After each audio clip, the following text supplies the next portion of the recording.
Hello, hello, and happy Monday. Ugh, it is Monday. Monday. No, said nobody ever. Monday, August 4th, 2025. Because we're barreling through the year. So you are tuned in to the Ted Manila Information Show, TMI Show for short, because we bring you way too much information. I am Manila Chan. That over there is Ted Rall. We're live Monday through Friday at 10 a.m. Eastern time. So please be sure to hit the like and the follow button, the subscribe button, smash the thumbs up. That goes a long way to helping our little show continue to grow. So on today's show, we'll be Share the talking show. about it. Share it. Share it. Share it. Yeah, that would be really helpful if you can share it on your social media. There's an easy share button. God bless you. So on today's show, we'll hit on a couple of topics before we bring in our guest today, Dr. Reese Halter. He's a I cannot talk today.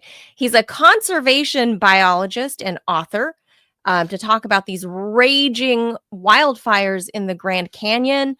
Another hotspot happening in Utah. So basically, the driest canyon areas of the western part of the U.S. And because there's this ongoing like forever drought from out west. I don't know what can be done about that. And here. Here on the New East York Coast? City New York City's been in a drought for several years now. You guys are in a drought? Oh yeah, well, really? for example, it never rains here anymore. And basically there's no rain in the forecast for the next 10 days here in New York. That's typical. Yeah. Oh wow. I did not know that. Mm-hmm. I did not know that. We are not in a drought here in the DC metro. Like we've been getting a lot of rain actually.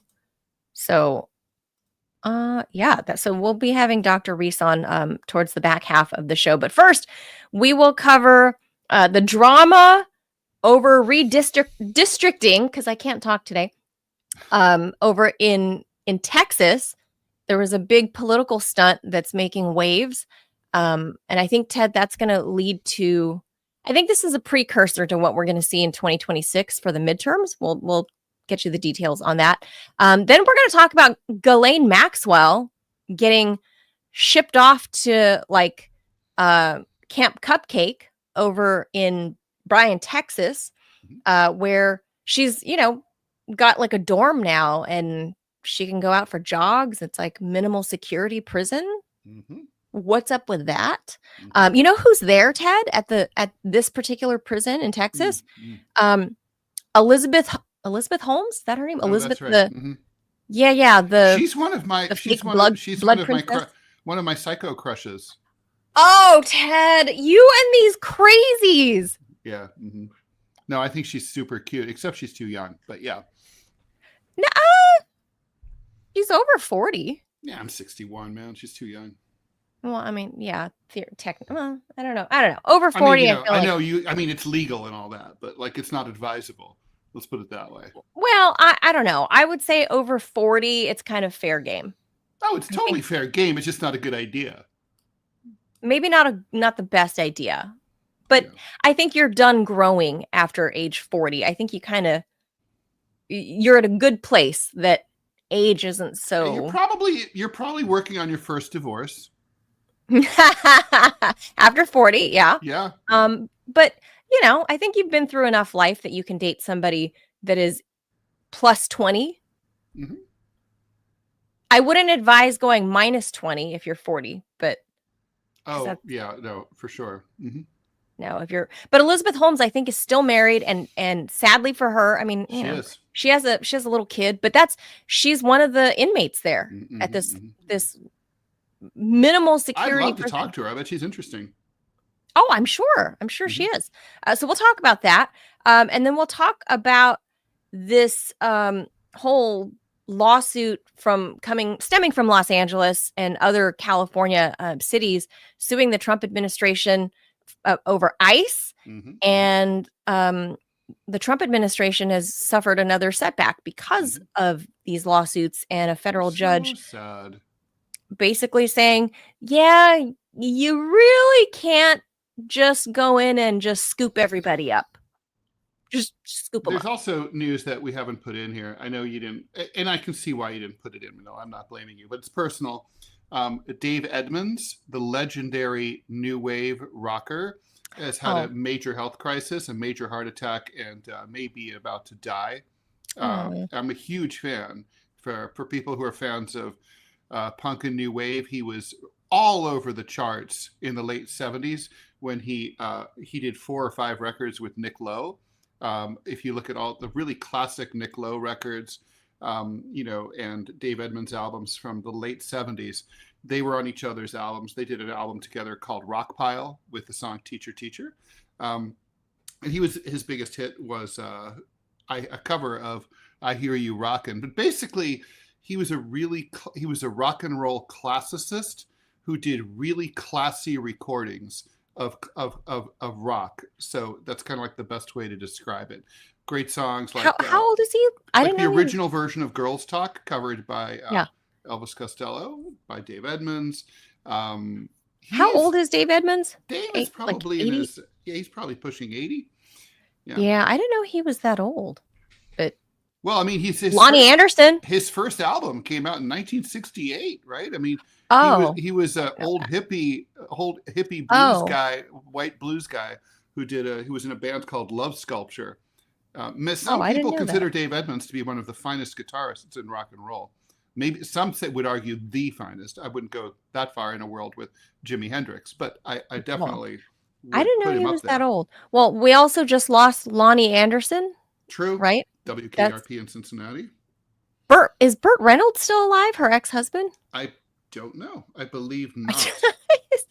But anyway, all the people, if you're based on the demographic data that we've seen from all the different platforms, most of the listeners and viewers, Ted, are pretty much in our age group, right? Like they're all Gen Xers. Mm-hmm. So they would know all of these names that we're talking about. That we're losing them. We're losing them. The people that we grew up listening to and watching on TV, and I guess you're just kind of there. In fact, I just found out sad news last night that a guy I grew up with back home, our birthdays were one day apart. I don't know the details yet, but died. I had a friend die last year. I mean, we're all in our 40s. It's disturbing when it's someone your own age. Yeah. Yeah. I never like to hear that. Like so-and-so, age 61. Like, Yeah. Yeah. This is, people in their 40s back home. This is last year I lost 2 friends in their 40s. This is the first of, it's horrible to think of. And I'm like, we're only in our mid 40s. Like, should this be happening? Lonnie Anderson's like she was like 80 years old-ish, 80 something. So I get that. I had gross thoughts when I heard that she died. I was like, I wonder what her breasts look like now. Oh my God, Ted. Sorry, I'm just telling the truth. Right, because when you were a young boy, you probably watched the show and you WK. What is it? And it was like va-va-voom. I know, and then it was stiletto heels and. Yeah. I know, I get it. You're a dude. I get it. Yeah. I know. All right.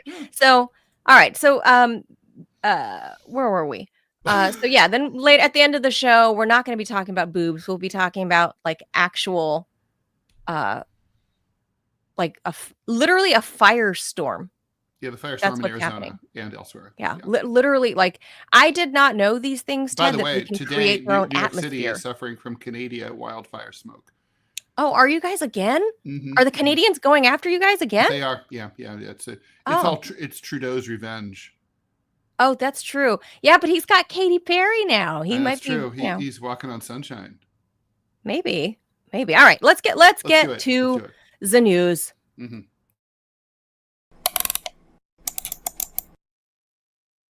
We must do it quickly because our guest is coming on soon. All right. Over 50 Texas Democrats ran away from the state of Texas. I don't blame them because I don't like Texas.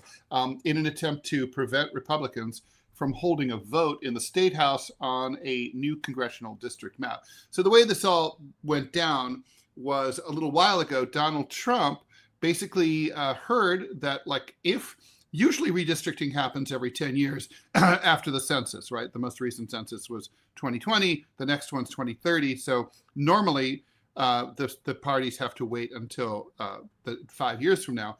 But there's no law against it. So with the GOP poised to lose control of the House of Representatives next year due to declining Republican polls for Trump and so on, they came up with an idea. Let's do redistricting now, 5 years early.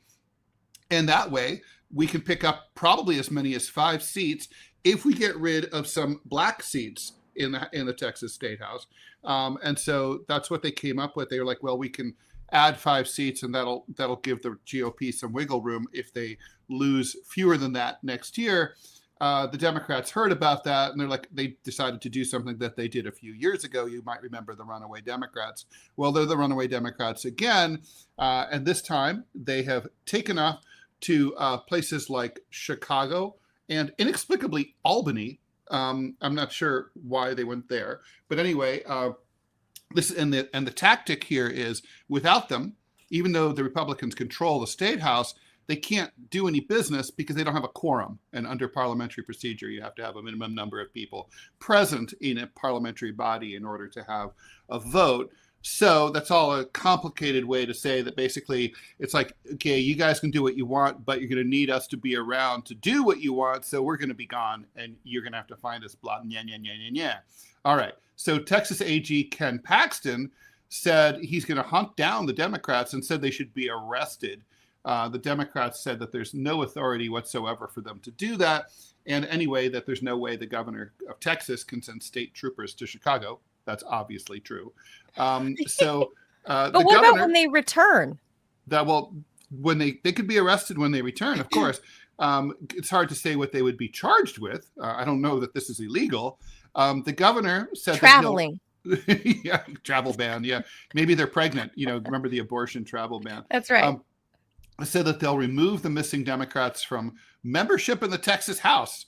That would be pretty fascist, right? I mean, you can certainly criticize what the Democrats are doing by saying you guys are impeding the normal democratic process, small d democratic process. But if the Republicans were seriously to remove 50 members of the Texas State House, that would effectively be a fascist coup in the state of Texas. You'd be subverting the will of the people. These people are elected officials. The voters of their respective districts sent them to Austin, right? I mean, but why did they escape to Chicago, and why are they hanging out with J.B. Pritzker? Well, that's I don't know. Maybe they just think Chicago is a nice city to visit. In the dead of summer. They're in Texas, remember? Well, that's true. But look here, why are they hanging out having a press conference with J.B. Pritzker unless Pritzker thinks he's going to get himself on the national stage? I suspect I know why. Because basically the main threat that the Republicans have is they've imposed a $500 per member per fine, a $500 fine per member per day on each of these runaway Democrats. So basically they're going broke, right? Well, what is J.B. Pritzker? J.B. Pritzker is a multi-millionaire. He's super rich. So he could pay the tab here and say, don't worry, guys. It's all on me. Don't worry. $500 a day ain't nothing to me. I think he's part of the stunt. I think he's inserting himself as part of the stunt because he has designs for 2028. Now, I don't know why they're in Albany, presumably also hanging out with Governor Kathy Hochul, who, even though we don't talk about her presidential aspirations, she may have some. Does she have any? Really? She may have some. I don't think she'd get very far. She might be keeping it on the down low. But anyway, I don't know. I just seriously don't know. So anyway, that's what's going on there. Personally, I always like to say that Democrats who claim they can't do anything against Donald Trump could do something similar to this at the national level. They could, in many ways, throw all sorts of parliamentary wrenches into the works and deny the House of Representatives the ability to conduct business in Washington. So, for example, when Hakeem Jeffries said, "What do you want? They have the majority. There's nothing we can do." That's funny because when Republicans are in the minority, the Democrats are like, well, we have to work with the Republicans. It's like, yeah, but you control the House, the Senate, and the Supreme Court, and the White House. No, but without the Republicans, they gum everything up. Democrats can gum things up too. This Texas example is proof of that.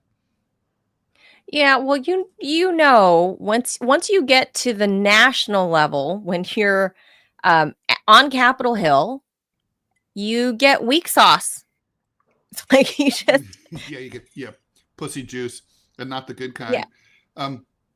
Yeah, no, it's rough. I think what's going on here is that it's, people are going to ask, well, what's the point of this, right? I mean, they can't run away forever. At some point, they're going to have to go back home to Austin, and they're going to have to show up. It's a stunt. But it should be pointed out that the last time something like this happened, that they brought so much attention to what the Republicans in Texas were doing that it basically, the Republicans didn't get their way. The public didn't approve of it. So I think the idea here is to get the voters of Texas to focus on it and say, look, y'all are cheating. This is sleazy. Y'all are fixing to cheat. And y'all are racist. And this is racist. I mean, by definition, it's racist. In fact, we know because there's internal memoranda from inside the GOP that said we want to get rid of Black and minority voters because they vote Democratic. So we're going to get rid of them and get rid of their districts and their seats. So look, I love that you put these maps up here, right? Look at these districts. I mean, I know, okay, yeah, you're from Southeast Asia. So to you, these might look like normal shapes of countries.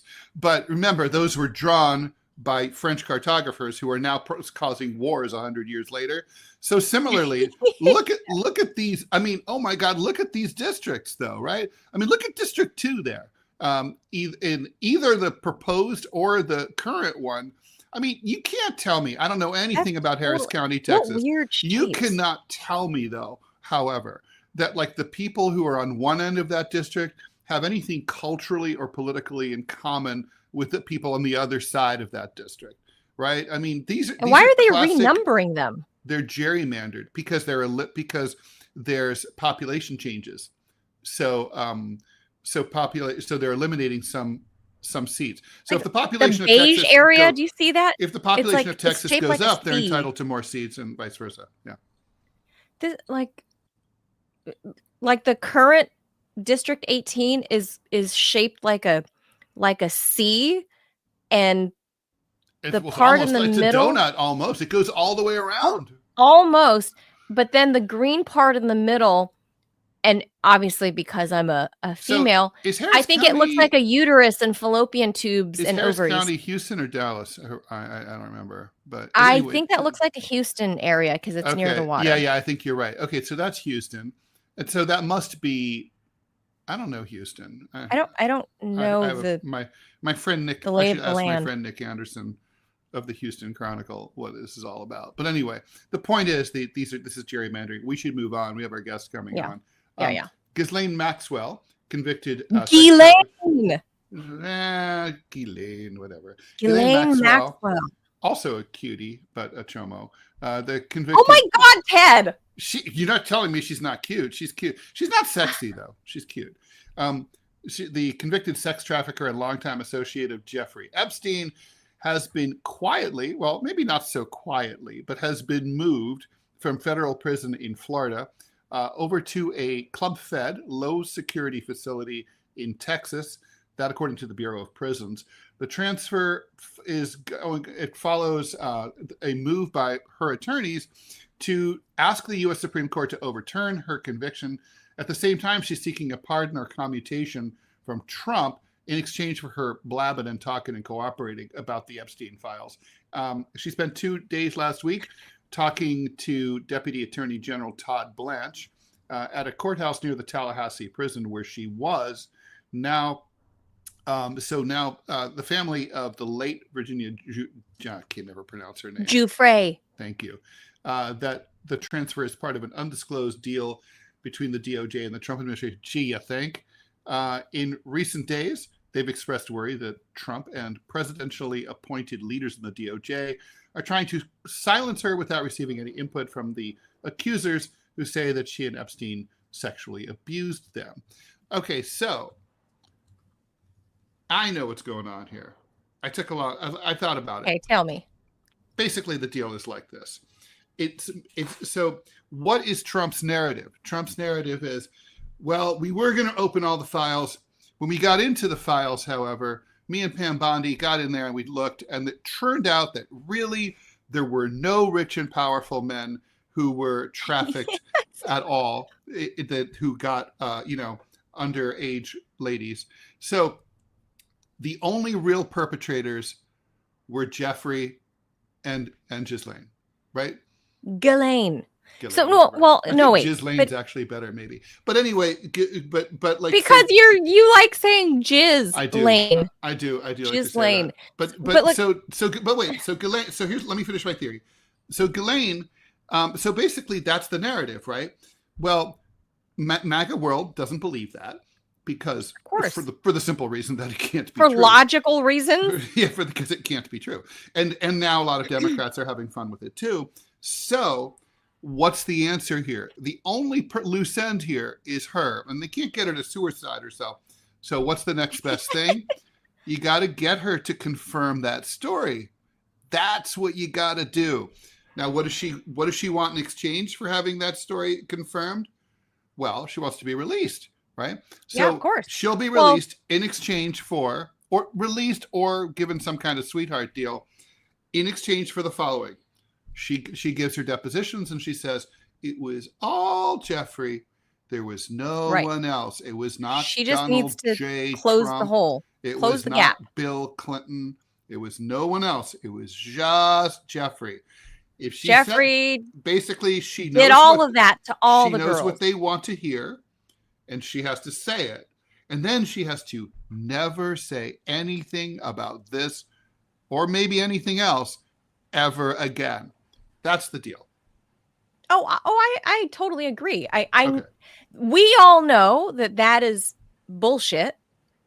However, Trump needs to quell the tidal wave of the fracture, the huge tsunami of his own followers, of his own base ahead of the 2026 midterms. This is a party thing. It's a Hail Mary to try to save the party ahead of 2026. Ghislaine's going to, I can't believe, Ted, that her lawyers haven't already gotten her off like entirely scot-free, because if she's convicted for sex trafficking, and so was Epstein even before all of this, if they are traffickers, who are they trafficking to?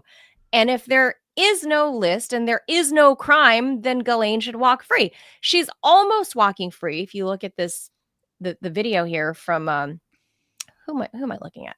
I think the New York Post. So Camp Byron. This is the New York Post sent their photographers there, and this is what you're looking at. I don't know if these are inmates or prison workers, but it's minimum security. Those are inmates. Why are they wearing scrubs? But okay, it's minimum security. Minimum security. The women are allowed to go for jogs. They have dorm rooms. So this, compared to what Ghislaine was facing in New York, this is a country club. Like I said at the top of the show, Elizabeth Holmes is there, and other, like, one of the Desperate Housewives. I can't remember. I don't follow the show, but one of them, it was like white collar crime, like tax fraud or something. I don't know, but that's the type of inmate that's there.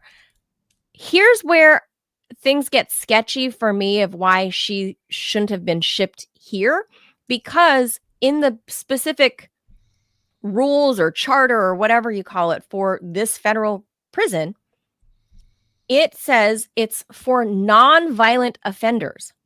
If you're convicted of child abuse and human trafficking, that's considered a violent offense. Is that considered violent? Okay. Yeah. So, especially as it pertains to minors. So technically, she shouldn't be qualified to be here.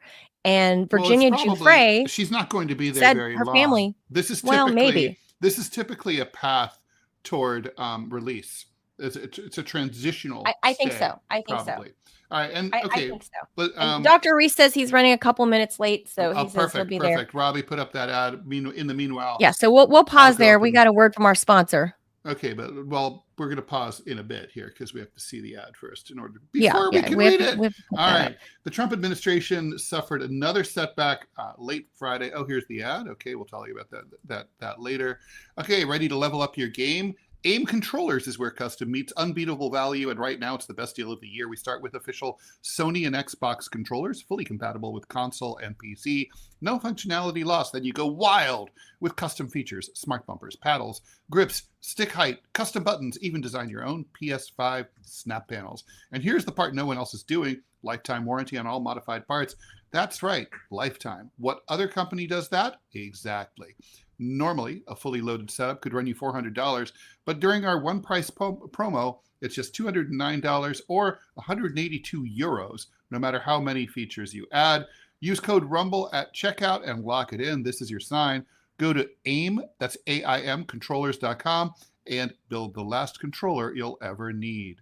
All right, the Trump administration suffered a setback on Friday when an appeals court upheld a decision that temporarily prevents federal agents from making immigration arrests in the LA region without probable cause, in other words, ethnic profiling.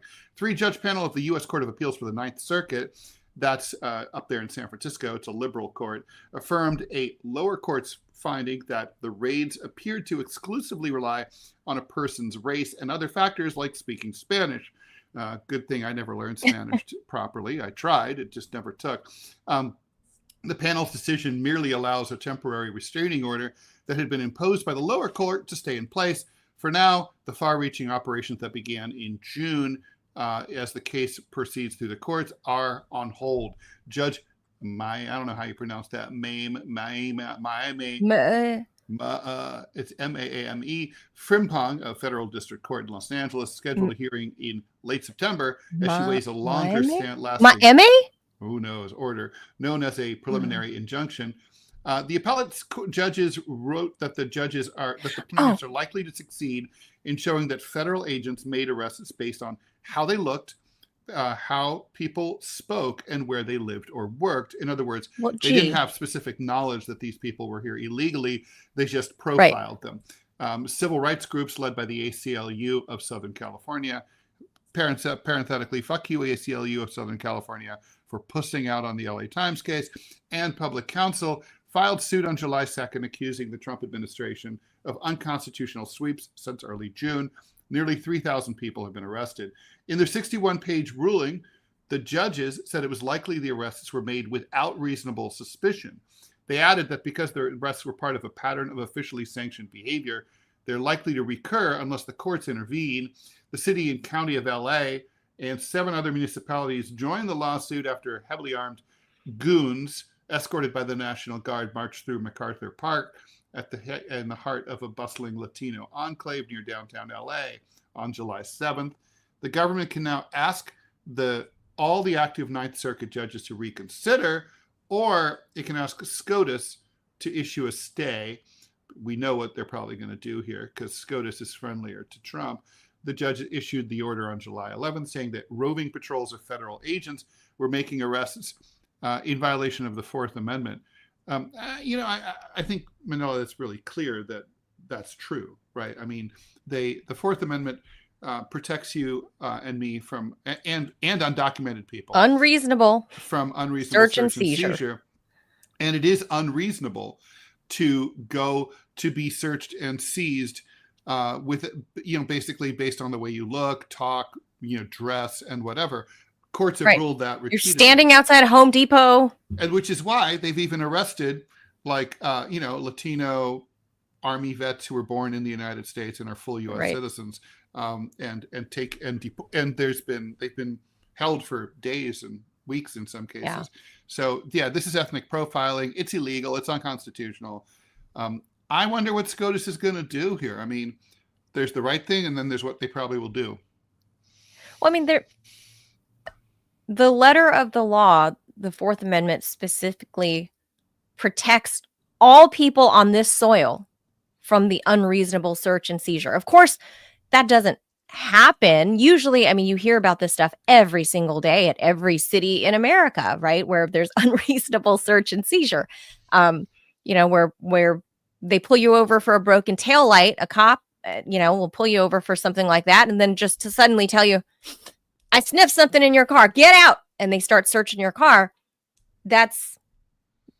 They try to justify the reason, right? It's reasonable because I smelled something in your car, ergo weed or whatever. And then they, By the way, that's totally like, even if it were true, I mean, that's completely ridiculous, right? I mean, like, of course, a cop's nose is not a scientific detection device. It's a nostril. And it's also like, it's your nostril. Like, if you had like a weed detecting wand that you could wave in front of and prove with GPS where it was, that would be different. But I mean, really? It's just I just thought, my nose thinks me smell the weed. What? Me smells the weed. Me smells the alcohol. Yeah, it's like the roadside sobriety test. He wobbles a little bit, Well, who's to say? Some people wobble more than others, right? know? Some people literally can't. I mean, I passed a roadside sobriety test that I totally should not have passed. It was like they said, "Oh, recite the alphabet backwards." I'm like, there's no way. Most people can't do that sober. I mean, I'm a dork, so I can do that drunk. It's just stupid test. I can't. I could. Yeah. I mean, no way. I can't do it. But this is something totally different. What we're seeing with what ICE has been doing, and this time I agree with the federal judges here on this panel. Like that is unreasonable search, seizure, and detainment. Just because, like, you can't just go scooping people up and hope that you can shake out, like you're panning for gold, that you're going to shake out some criminal illegal migrant. This is unlawful. And it's just not a humane way to handle this. And if we're going to be a country of laws and, what we purport to be to the rest of the world, then we can't treat people like this. We have laws and procedures. Otherwise, we turn into some banana republic that just picks up who we want, when we feel like it. Well, that's what it's literally banana republic shit. That's what's happened. Yeah. That's exactly what's happened. So anyway, I see Dr. Reese. We'll switch gears into this big conversation about more fires. We started off the year, Ted, if we recall, in 2025. The massive, massive, massive fires all over SoCal that destroyed now the most costly fires ever in the history of the United States, mostly because of all of those Louis Vuitton bags and Gucci belts and shoes that were destroyed, Ted, in those Malibu and Eaton fires, Ted. I'm kidding, because I really don't care about products. Like, I'm just kidding. But I'm just saying, that is why, all the women there with those Hermes bags, that is why, part of why the SoCal fires at the start of the new year, why the insurance claims are so high. It's not only just their homes, the home values, overinflated, by the way, but nonetheless, why the insurance claims are so high, and is because a lot of the people that have those nice houses have really nice things inside. Well, yes, that sort of follows logically. All right, yeah. So All right, let's jaws it. Let's jaws it. All right. All right, so just a quick overview of the current situation with wildfires out west in particular. There's always dry conditions, but they're even drier than quote unquote normal. Humidity is very low, just 4 to 15%, and winds have been gusty, 15 to 25 miles an hour, particularly across the states of Arizona and California, and particularly in Southern California and Arizona. So the Madre fire in San Luis Obispo has burned 80,000 acres. Of course, we saw those fires in LA County back in January, like the Palisades and Eaton fires that killed at least 30 people, destroyed 18,000 buildings, and burned 57,000 acres. There's going to be about a $2.5 billion price tag on that. Right now in Arizona, the Dragon Bravo fire in Grand Canyon National Park has now grown over to 114,000 acres. It's the largest wildfire in the U.S. this year. It destroyed the historic Grand Canyon Lodge. If you are familiar with that, there's a lodge on the North Rim and the South Rim.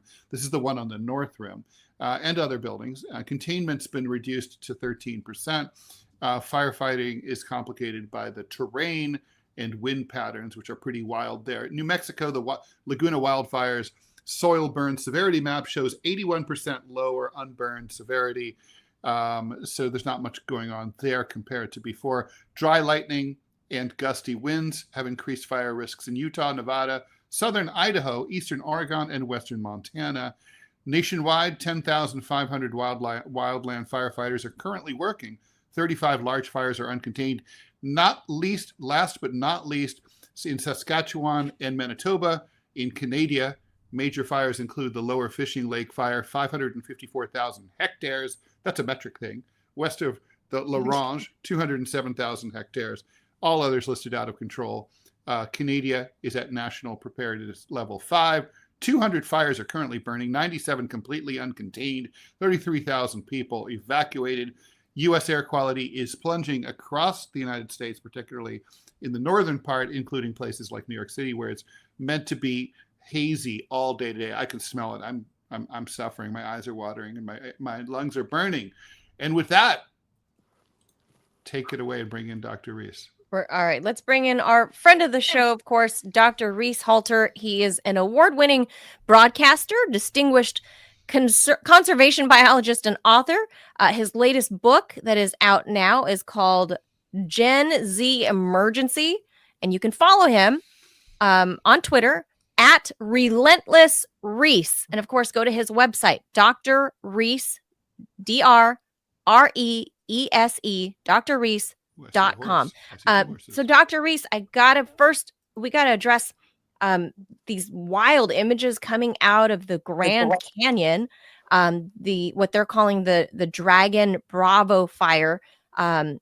It's something like less than 10%, single digit contained. It's hundreds of square miles. 13%. Oh, it's got up to 13 at this point. So it's hundreds of square miles that have been burned. Can you explain to us what all the professionals in the field are calling the formation of fire clouds? What are fire clouds?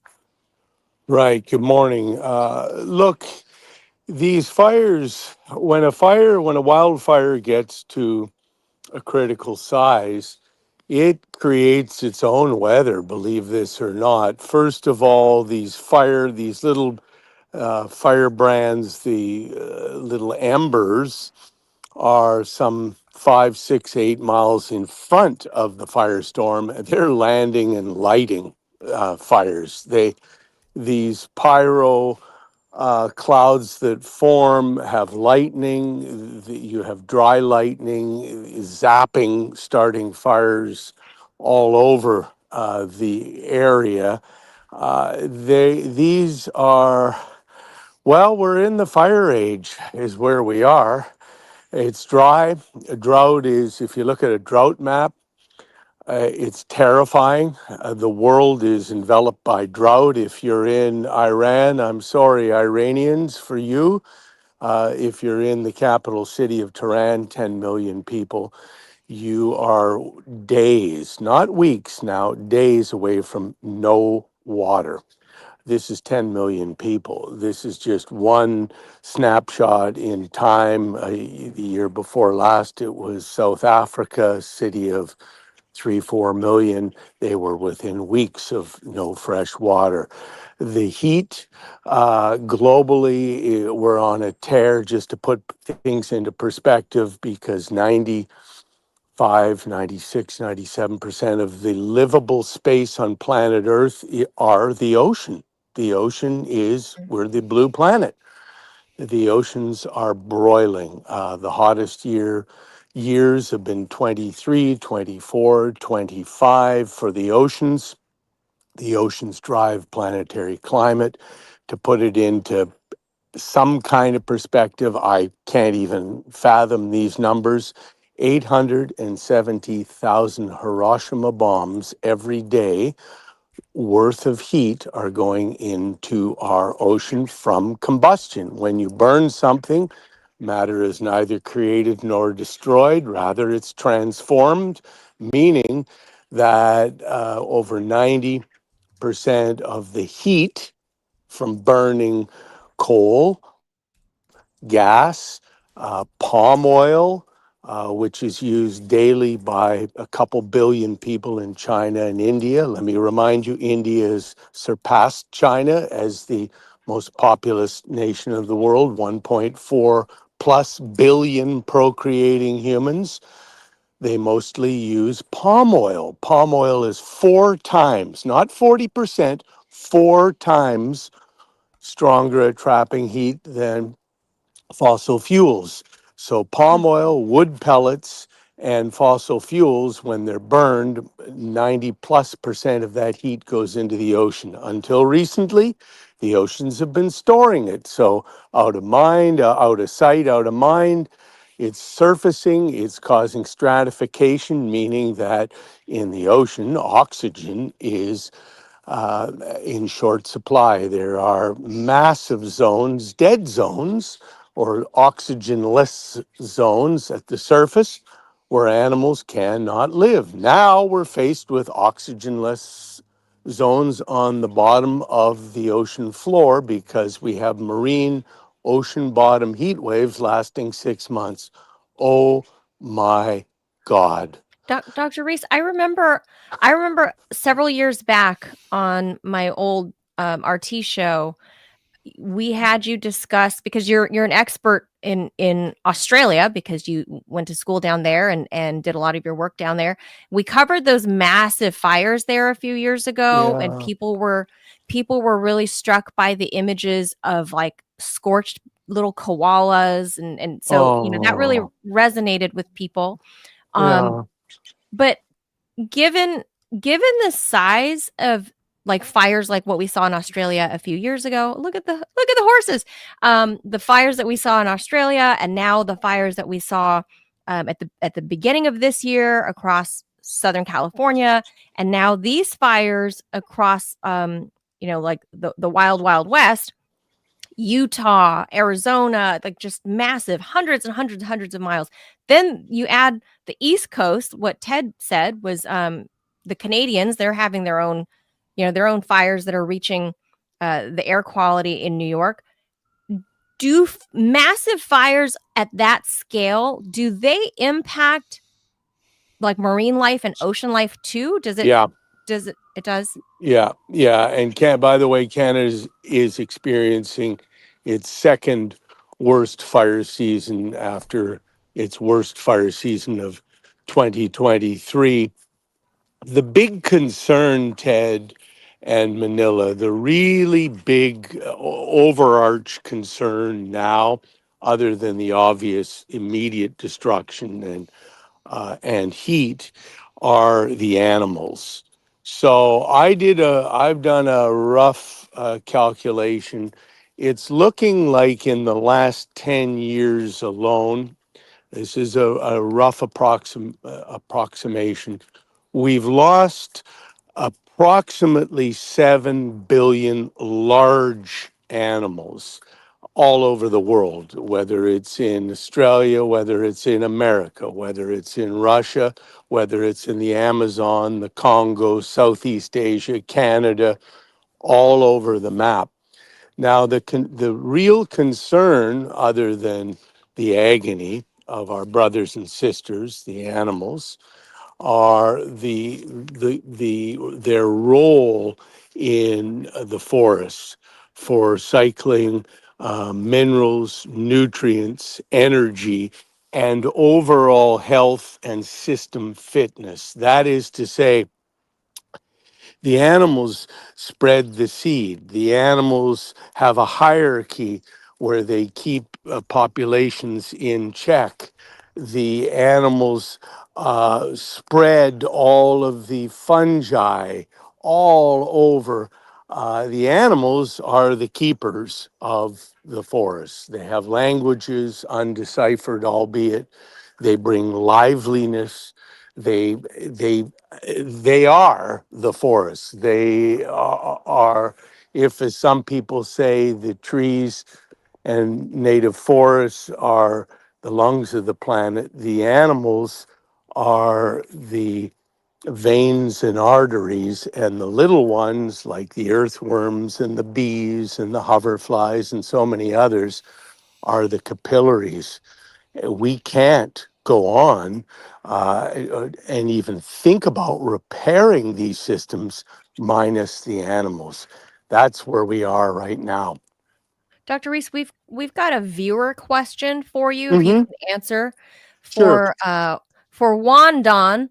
Juan asks, how does the melting of the glaciers play into this? Does it have an effect, negative or positive? Yeah. Well, essentially, it has a negative effect. And I'm glad Juan Don asked that question, because what we're seeing now at the South Pole, so we're in our summer, but on the other half, they're in the heart of their winter. And they have the lowest sea ice formation since observations have been taking place. The ice, whether it's the sea ice, which is, by the way, vital for the krill and the algae under the sea ice, which the krill eat, the krill, those little shrimp-like tiny little critters, they drive the entire marine Southern Ocean ecosystem, from whales to penguins to albatross to petrels to everything. The white surface, the white surface is vital, whether it's on the sea ice, whether it's at the top of the mountain, whether it's a recent snowfall, particularly at the poles and the glaciers, because it reflects the incoming light as sunlight and helps to keep the planet cool. I think it's really important for the listeners and the viewers and all of us to kind of understand that Mother Earth is just like us. That is, there's a certain temperature range which all life has to live within. And once that temperature range is pierced, like a horrible fever that moves into a pneumonia for a human, if you go beyond threshold, you die. So when we're losing this white surface, we're losing the natural ability of the planet at this moment to maintain a temperature range. Now, let's try to put this into perspective, because I think that these terms, we've scientists, my colleagues, have kind of buggered this up with these vague terms. Climate change. What the hell does that mean? Yeah, Yeah, the the Earth. climate's always changing. You're Yeah. right, right, but not a good, If it possibly wasn't not a good changing, term there, if it wasn't Ted. changing, you'd be on Mars. Exactly. Except it So changes there too, it slowly. does too. You're right. But just the point is, it doesn't sound very urgent, and it doesn't really sound like anything. It sounds like a bunch of pencil neck ivory tower people sitting around shooting the breeze at coffee, wasting time not sitting at their desk cranking out stuff, actually. Um, so I think heating. I think, it's like fire age. I think agony. Right, I think agony. I mean, the animal kingdom is agonizing, and we're part of the animal kingdom. And I think we really have to get our act together. These are very uncertain times, Ted. The Society of Dr. Reese, the I gotta, Environmental sorry to interrupt, Journalism. but Dr. Reese, I gotta ask you, like, Yep, I mean, you and I are both, probably closer to the end of our lives than the beginning, but right. the point is that, like, even in a relatively short time, by the time I was probably about 30, I noticed differences. I noticed that there were fewer everything. Yeah, If you walked in the woods, You saw fewer squirrels, fewer birds, fewer raccoons. And it's Well, like they're saying fewer fireflies if you nowadays. 100%. No, Yeah. they used to be crazy. There's a fewer. I mean, there's some things you see more of. There's like monospecies, right? That's a whole issue too, where some things are crazy and there's like massive invasive species. But the point is, you notice some really dramatic changes in a pretty short time if you're even mildly observant. You just notice, Right. wow, it used to, when I was a kid, living in the same place in southwestern Ohio, it typically snowed. The first snowfall would be around Halloween, and then you get a decent snowstorm by November. Now, if it doesn't snow at all winter long, that's not surprising in the same exact place. This is a place that used to have blizzards and 3 or 4 feet of snow. Scary. It's like, and then you notice the animals are gone. You look up in the air, you don't see that many birds. You hardly see any birds. And it's like, and then then we had the pandemic reset, right? Where suddenly birds were popping up in cities like New York City that had not around, and the animals were coming back. And then a year or two later that, we ventured back out and drove them all away again.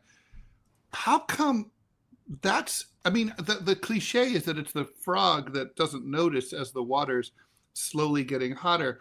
Yeah. But how can we not notice? To me, it seems incredibly noticeable. Well, that's the $64,000 question, Ted. And I think actually the simple answer, in my understanding, are these screens. I think that the addictive power of the screen, everyone has them, everyone is addicted. And it's false in that if you want to see a polar bear, you can go look at something, BBC Wild, and it's taken away curiosity and it's taken away wonder. Some say it's taken away boredom because that boredom state is for some where you can have that aha moment, but it's taken away the exploration. Now you can explore your deck if you live in an apartment, or your roof at work if you're allowed to go up and there's a garden or anything. But we've lost our sense of getting amongst nature. We know, you and the three of us have chatted of this. We'll stand next to a tree and the airborne medicines are as powerful as anything natural or synthetic that we have on the planet, the volatile. I believe that everything has energy, everything, animate or inanimate. And quite frankly, I believe that the people that I love are in heaven, mostly more than I know on earth. My loved Well, ones are string upstairs, theory says that's true. and they're watching. They're my buds, and I respect them. And I'm not going to fuck up because I don't want trouble later. I got to cross the river Styx, and we all have to cross the river Styx. I don't want trouble, and I'm never alone. It's Well, Dr. Reese, anyway. I don't know if you're I'm one of these old farts who thinks like that, but everybody else thinks there's some deity called God watching every move. Really? Okay. Well, good luck with that. Then the logical question is when you get to the Garden of Eden upstairs or downstairs, wherever, St. Peter or whoever will ask you, well, you're here now. You're going to pollute. You're going to cheat. You're going to lie. You're going to burn. You destroy. Oh, no. Well, what the hell are you doing on Earth doing it while you're alive? Get a grip. That's a fair criticism. So, Dr. Reese, I don't know if you can see because you're on. I know you're on your phone. On the screen, I have video of melting, or I don't know if I can call it melting, but it's just chipping off of whole glaciers. They call it calving or Calving. calving. Yeah. Calving. So that's what's happening. This is, I think, video in Patagonia. Oh, now it's on to Iceland. I was just there. So when these glaciers just calve off like that, does that then play a role into directly into the fires that we're seeing? Is it because we're losing that white layer that would otherwise be reflecting out the sun's heat that's causing these wildfires? Well, indirectly, yes. I mean, on a global scale, what it's doing is Earth is warming rapidly. There's not even any logical scientist who looks anyone who looks at the graph. A smart 7-year-old can see the trend. True. The big concern really is drought. And it's the drought maps. South America is screwed. And they have been screwed for 3-4 years. The southwest of Oh, America is screwed because it is getting drier and drier. The drier it yeah. gets and the hotter it gets, the more flammable everything becomes. Yeah, it's not even. Like the effects are completely not distributed evenly at all for a Mm. variety of reasons, right? Topography and air currents and water currents Right. and all that stuff, and this even the spin of the Earth. I mean, there's just so many different things going on. So you're going to have, generally speaking, it seems like you're going to get more extreme reactions in landlocked areas than Hmm. in coastal Then areas. the coastals? Usually, there's exceptions, of course. The coasts have to deal with rising waters. Doctor, we have a question from Wandan also on the Yeah, Rumble feed. He wants to know, assuming he's a he, how does the No, that's what Dr. Reese answered already. Robbie wants to know, how do volcanic eruptions factor into the good scenario? question. Well, volcanic eruptions are an interesting thing, actually.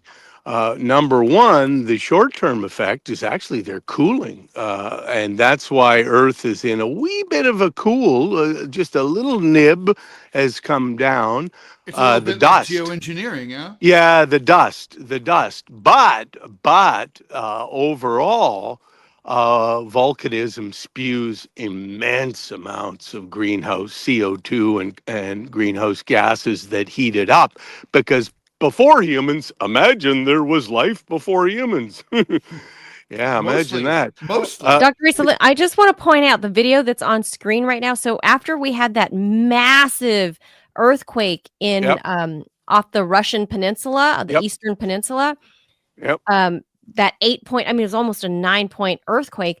Mm, Apparently, just overnight, a that's Russian a Vulcan. volcano in that Mm, area at Kamchatka has erupted for Not the a first coincidence. time in over 600 years. Not a First cool. eruption in coincidence. 600 years. Not a Cool. coincidence Well, at all. the volcanism is in my backyard. I love volcanism, and it's the inside of the planet expanding and contracting and doing what it's done for 4+ billion years. Yeah, volcanoes like a lava zit. Oh, they're so cool. They're so cool. Stop Unless it. you're right Yeah, there, they're not yeah. cool. They're Oh, extraordinarily Lord. hot. So they have a short term effect. Volcanism is short term effect of cooling, longer term of adding CO2. And what I was going to say before humans, that was what changed our planet from hot to cold, the accumulation of these greenhouse gases and our atmosphere that holds it in. The thing with methane and nitrous oxide and carbon dioxide is they accumulate, the atmosphere holds the gases in and they can't escape, and that's why it gets warm. And for anybody who doubts that, for heaven's sakes, go to your car on a hot summer's day or a winter's day, open the door, you'll notice, by the way, that it's hot inside the car than outside. That's because Always. the sun's radiation is a short wave. It goes through glass, it hits the upholstery or dashboard Yeah. and accumulates heat, re-radiates as a long wave, and long waves can't go through glass. Hence, it gets warmer inside a car or a Ah. glass house or a greenhouse. That's why they call it the greenhouse effect. Dumb term because most people don't know that, and that's a shame. Yeah, they need to do better with the marketing Dr. Reese. They That's why used we have to. you. In the 70s, when climate change, global warming was considered widespread, totally accepted, non-politicized science that everyone understood, including Richard Nixon, a conservative. I remember I was in elementary school, and it was explained to us using a terrarium, and it's like, this is how it works. This is the greenhouse effect. It was just a given, it was just like, and you're right. We were smart 7-year-olds and we understood it. Yeah. We used to Ted have and science Manila, I want to projects, I leave you with remember. something really cool. Speaking of when we were 7 or 8, I saw the most profound thing. I was an unremarkable student because I was off in my own world, and school didn't really mostly grab me, but whatever. I had a crazy science teacher. I still think this: the best teacher in the entire primary or secondary school has to be the math teacher, because the math most people just, it's like, what the hell is this? Most. True. So you'll get a handful that go on into science or engineering, do very well. The second most important teacher, in my opinion, needs to be the science teacher, because he or she needs to be zany, and they need to have animals, terrariums, aquariums, get the kids out into marshes, etc., or on the beach or wherever, forests preferably. I had a teacher, Mr. Jackson. We had a little aquarium. One day he brought in 2 piranhas, and it was a big Orinoco piranhas, big deal. And he put a glass, there were 2, and he put a glass between the 2 of them, and they smashed at each other, hitting the glass, hitting the glass. About 4 or 5 days later, he removed the glass, and the 2 fish never crossed where where the boundary of the glass was. And I told my dad that, and my dad told me a story that I've never forgot. He said, "Son, never stop or hitting the wall. You never know when you can smash through it." I like that.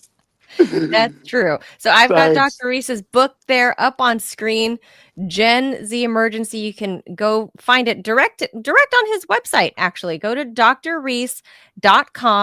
And you can check out his collection, his library of works there. Some are long reads, some are short reads, but all a good read. I think I have the majority of the books, I and think you do. I share them with my son.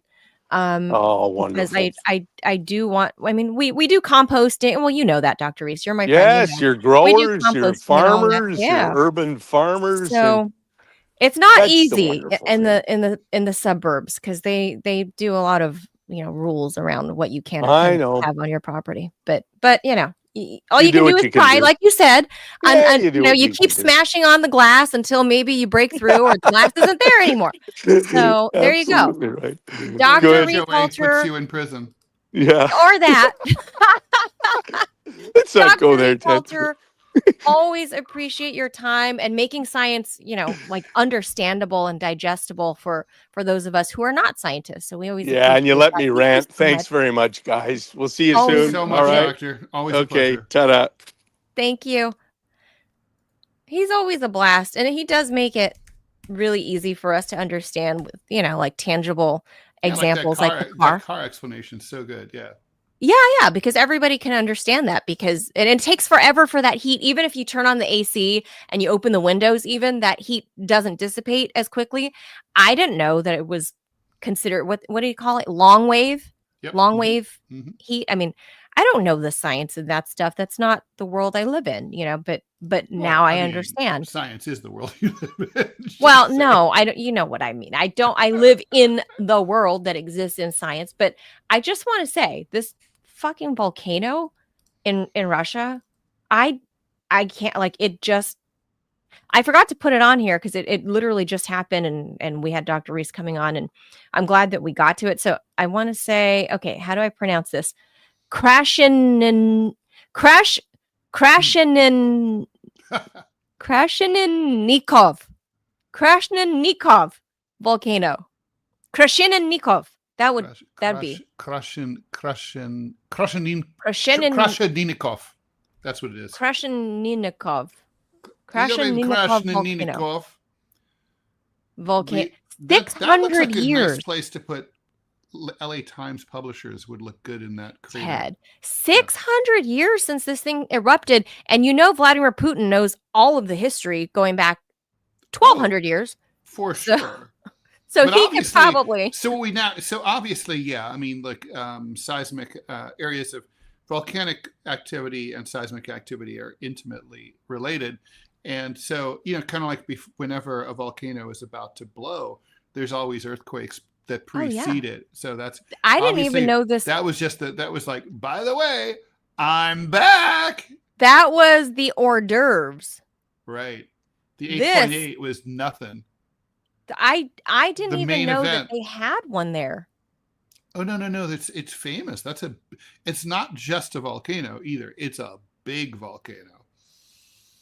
Like as big as the super volcano near Robbie, where it'll turn he and his family into like Pompeii. Not yet, but this one's a monster. It's almost as big as Krakatoa. It's a huge one. Wow. I mean, it never occurred to me. I guess because it hasn't erupted in 600 years, so there hasn't been news about it. Last time, I don't remember it last time. Well, yeah. Well, we're old, but not that old. Right. But the super volcano near Biden Robbie. old. Yeah, the super volcano near Robbie in Montana, there have been murmurings about that shit becoming the super. I mean, they think it's coming soon, that the eruption to the super volcano in where is it, Robbie? Is it in geological terms defined soon? Is it Robbie? Where is it? Is it at Glacier National? Where's the super volcano? It's Yellowstone. Oh, it's Yellowstone. Oh, that's right. Yeah, it's in that John Cusack movie 2012. Yeah, I mean, if y'all go on YouTube, there's actually a little documentary done by the BBC called Super Volcano. It kind of just goes over what would happen. About that one? Yeah, about Yellowstone going off. Because, I mean, if that happens, that fixes the global warming problem. Well, it'll certainly put a dent in it, yeah.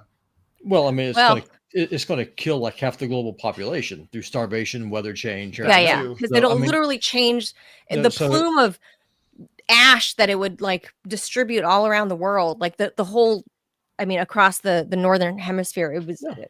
I've done some stories about this for RT, and that's how I got on like Volcano Watch. And I remember like 10 years ago, I did a report about as Robbie hates these people, the tourists that went there that went too close to where the volcano is, and they realized the land, the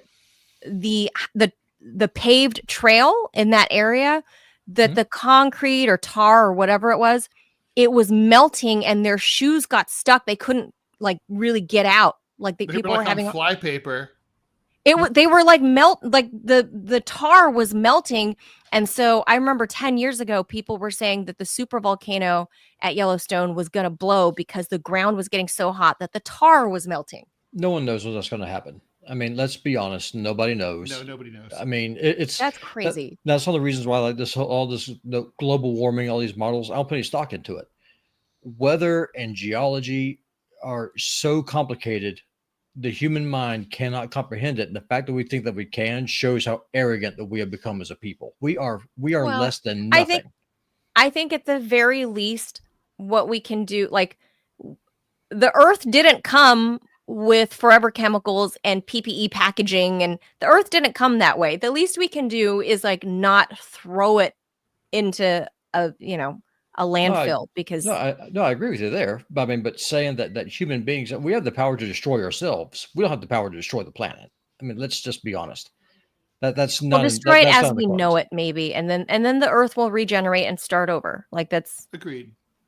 So anyway, we'll leave that there. Super volcanoes are fascinating to me, and I hope, Robbie, you don't get decimated. I think I'm out of the kill zone. I think Ted and I are out of the kill zone. Y'all will starve. Y'all will starve to death. That's what happened to y'all. So I mean, because here's what you mentioned, the dust. Well, that's what I was saying. Because when this thing goes off, because it's going to be all the ash, all the dust. One of the things that they know will happen is that the monsoons will fail. But what happens to 1.4 billion people in India without the monsoon? They starve to death. So that's what I'm saying. when this thing happens, and it will, we don't know when, it is going to be a global disaster that humankind will realize that we are not the gods that we think that we are. We're not the masters. Would that be you think that'll be the next great extinction is the super volcano?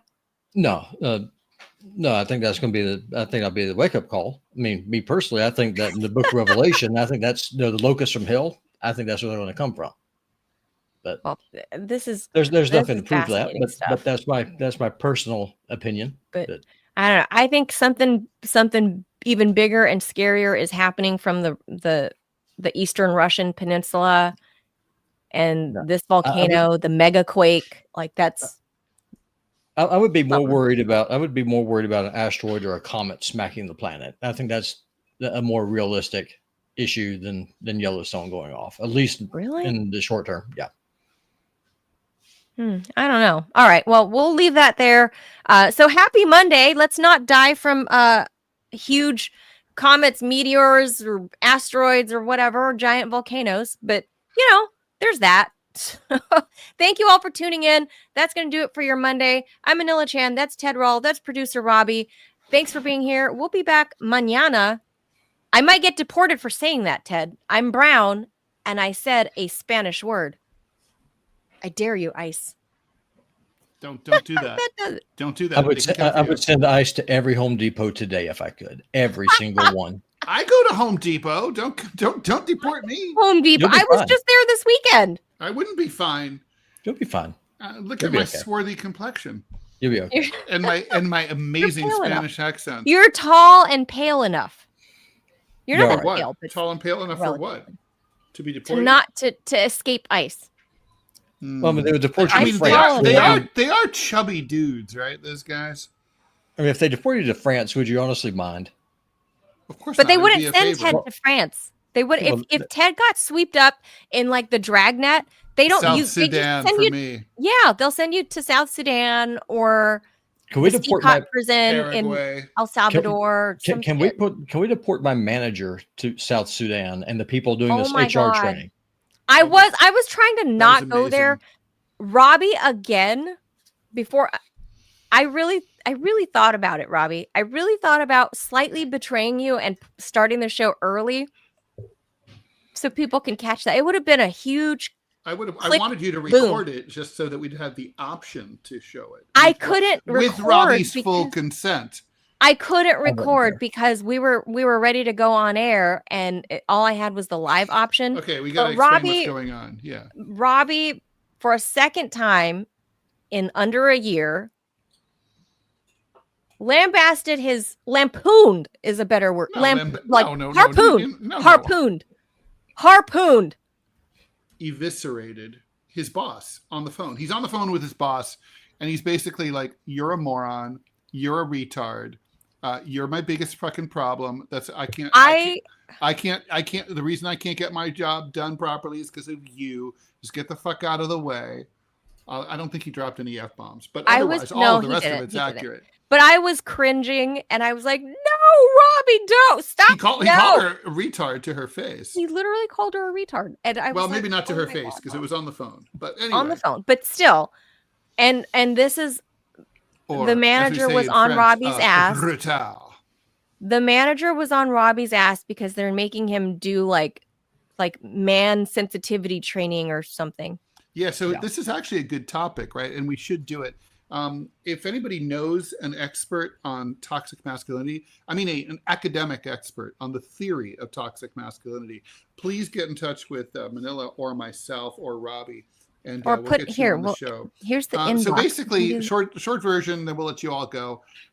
So Robbie at his day job had he's forced to basically take toxic cultural revolution style struggle session, toxic masculinity training regime, Clockwork Orange during shit, which he has to admit all the things that the negative masculine, toxically masculine qualities he allegedly has, purportedly, and basically I watched it, and there's this psychologist who probably should have their license revoked by the APA, who basically says toxic masculinity is basically where if you're a man and you do this and you do that, if you're aggressive, if you speak in certain tones, blah, blah, blah. That's not what toxic masculinity is at all. Toxic masculinity, men are the victim of toxic masculinity. Boys are the victims of toxic masculinity. And the perpetrators of toxic masculinity are men, women, and society in general. That basically tells boys that they can't be sensitive, can't express themselves emotionally, can't cry, don't be a pussy, don't be a wimp, don't be a fag, that kind of stuff. And like basically it causes men to stifle their emotions and they can't express themselves in public. Ironically, what feminists have done is they've now hijacked the one time that there was sympathy for men in culture, and they've hijacked it, flipped it around, and weaponized it against men in their own form. Stop mansplaining to me, Ted. That is toxic. Literally, these horrible, like, feminists, not all feminists are horrible. These particular types of horrible feminists. Brand. They literally are engaging in toxic masculinity themselves by weaponizing toxic masculinity against its victims. It's disgusting. So, right. To say that you can't have your natural and that being masculine male is inherently toxic. Right. That's not what toxic masculinity is at all. But well, so that's we're considering doing maybe a premium episode, Ted. I don't know. Maybe if we find we'll do something. Maybe we find a shrink or some sort of expert to talk about that. I'm pro dude. I'm a boy mom. So people know I'm not a hashtag me too, hashtag believe all women. I'm not that. And they weaponized the hashtag toxic masculinity against people because the social media thing against males. Well, I would say that in keeping with what Dr. Reese said about climate change being a stupid term, toxic masculinity ended up being easily hijackable because of the way it sounds. It was academics aren't very good at this. It's the way the term he's a narcissist or she's a narcissist, the way that's been hijacked. That's not clinically how it's defined. True. So just because you're vain doesn't mean you're a narcissist. And you think wrong. the song is about you. Right. That's right. So I don't know if you guys know anybody, there's the email, TMI Show question at yahoo.com. Yep. And please today, listen to Dave Edmonds. I'll be happy you did. Before he goes. If you like rock music. Do y'all want me to do a ad or just got one that popped up when I'm already here? Yeah, put it on. Let's do it. Sure. Okay. Hold on just 1 second.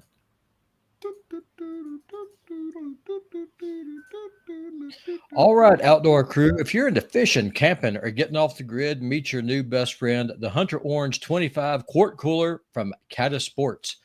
This isn't your average cooler. It's rotomolded for max durability, bear proof, that's what I need, and 20% lighter than other brands. So it's easy to haul where you're going deep backcountry or just setting up at the dock. You'll get up to 3 days of ice retention thanks to thick, high-performance insulation. That means cold drinks, fresh food, and fewer ice runs, whether you're chasing muttons or offshore or posting up at a campsite. Best part, it's 40 to 50% cheaper than the big-name coolers, but still built to perform season after season. And like all Caddis Sports name-brand gear, it's proudly made in the USA. Use code RUMBLE at checkout for 10% off of your order today. That's caddissports.com. Go grab your Hunter Orange 25-quart cooler and keep your next adventure ice cold. Oh, that's cool. That is a new advertiser. I want that. Yeah. That's cool. Then that's something I would buy. Yeah. Was that fast enough for you, Ted? No. No, but it fit perfectly with all this like nature talk we were doing. Now I feel like I want to like go camping somewhere with that Caddis cooler. So. Yep, that's true. All right, so email us, you guys, if you know of somebody you can recommend that might be a good, expert on the subject of toxic masculinity, how they define it, whether it's a shrink or, some kind of sociologist or anthropologist or whatever, somebody that can actually speak to that topic. We would greatly appreciate any leads. If you know anybody, let us know. Email us right there, TMI Show question at yahoo.com. So have a great Monday, guys. Let's start off the week good by not dying in supervolcanoes. I think that's a good way to end it. Adios, All right. amigos. Bye. Bye.